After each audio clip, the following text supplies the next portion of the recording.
ನಮಸ್ಕಾರ, ಆಸಾ ಕನ್ನಡ ಚಾನಲ್ಗೆ ಸ್ವಾಗತ. ಇವತ್ತು ನಾನು ಕುಂಬಳಕಾಯಿ ಸೊಪ್ಪಿಂದ ಹೇಗೆ ಪಲ್ಯ ಮಾಡೋದು ಅಂತ ತೋರಿಸ್ಕೊಡ್ತಾ ಇದ್ದೀನಿ. ಫಸ್ಟು ಕುಂಬಳಕಾಯಿ ಸೊಪ್ಪನ್ನ ಕ್ಲೀನ್ ಮಾಡ್ಕೋಬೇಕು.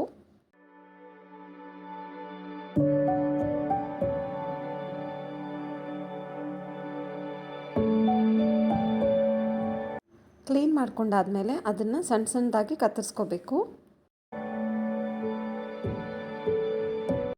ಒಂದು ಪಾತ್ರೆಯಲ್ಲಿ ನೀರು ತೊಗೊಂಡು ಕತ್ತರಿಸ್ಕೊಂಡಿರೋ ಸೊಪ್ಪನ್ನು ಅದಕ್ಕೆ ಹಾಕಿ ನೀಟಾಗಿ ತೊಳ್ಕೊಂಡು ಅದನ್ನು ಎತ್ತಿಟ್ಕೋಬೇಕು.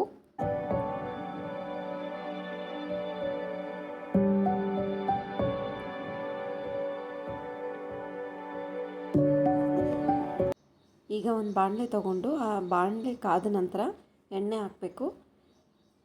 ಎಣ್ಣೆ ಕಾದ ನಂತರ ಸಾಸಿವೆ, ಬೆಳ್ಳುಳ್ಳಿ ಹಾಕಿ ಫ್ರೈ ಮಾಡಬೇಕು.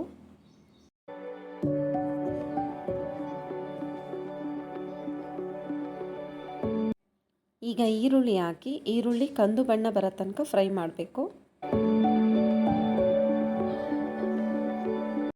ಈರುಳ್ಳಿ ಬೇಯ್ತಾ ಇರಬೇಕಾದ್ರೆ ಅದಕ್ಕೆ ಅರಿಶಿಣದ ಪುಡಿ ಹಾಕಿ ಚೆನ್ನಾಗಿ ಮಿಕ್ಸ್ ಮಾಡಬೇಕು. ಅರಿಶಿಣದ ಪುಡಿ ಹಾಕೋದ್ರಿಂದ ಈರುಳ್ಳಿ ಬೇಗ ಬೇಯುತ್ತೆ.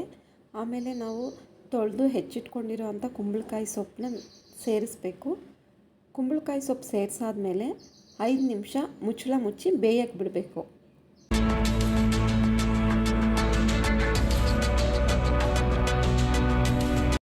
ಐದು ನಿಮಿಷ ಆದಮೇಲೆ ಅದಕ್ಕೆ ಉಪ್ಪು ಮತ್ತು ಖಾರದ ಪುಡಿ ಸೇರಿಸ್ಬೇಕು. ಉಪ್ಪು ಮತ್ತು ಖಾರದ ಪುಡಿ ಸೇರಿಸಿ ಚೆನ್ನಾಗಿ ಮಿಕ್ಸ್ ಮಾಡಬೇಕು.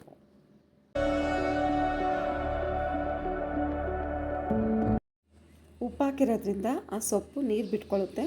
ಅದಕ್ಕೆ ಅದು ನೀರು ಇಂಗೋ ತನಕ ಮುಚ್ಚಳ ಮುಚ್ಚಿ ನಾವು ಬೇಯಿಸಬೇಕು.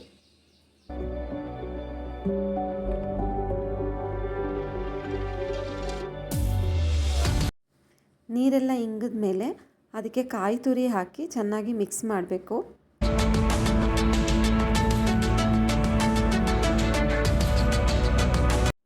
ಕಾಯಿ ಎಲ್ಲ ಚೆನ್ನಾಗಿ ಮಿಕ್ಸ್ ಆದಮೇಲೆ ಇವಾಗ ನಮಗೆ ಆರೋಗ್ಯಕರ ಕುಂಬಳಕಾಯಿ ಸೊಪ್ಪಿನ ಪಲ್ಯ ಸವಿಯಲು ಸಿದ್ಧ. ಇದು ಅನ್ನದ ಜೊತೆ ಚೆನ್ನಾಗಿರುತ್ತೆ. ಟ್ರೈ ಮಾಡಿ ನೋಡಿ, ಖಂಡಿತ ಇಷ್ಟ ಆಗುತ್ತೆ.